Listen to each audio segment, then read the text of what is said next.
To be a top quality community hook, we should have a way to display warning messages to developers using our hook. Like many frameworks do, we'll only show these messages in development mode.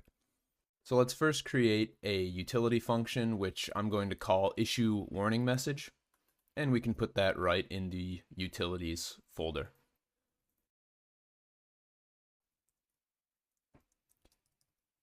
issueWarningMessage.ts.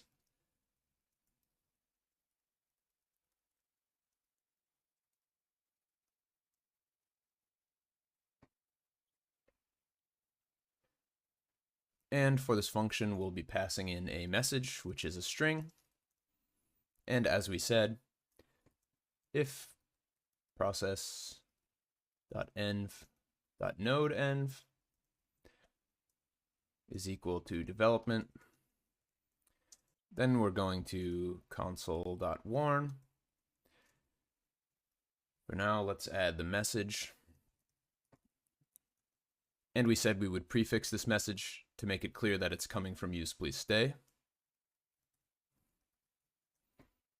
And also a reminder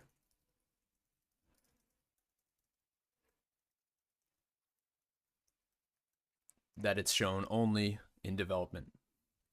We also notice that TypeScript is complaining here and that we should install the node types.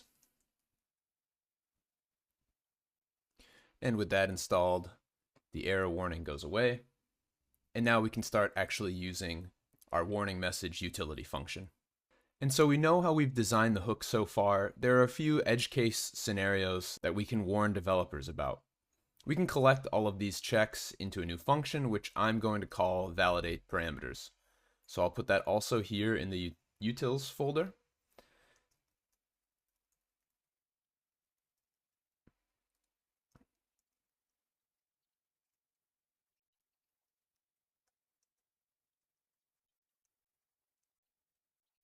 And so far, all of our warnings will revolve around the titles array, which is a type of array of one or more, string, and also the animation type, which is of type animation type.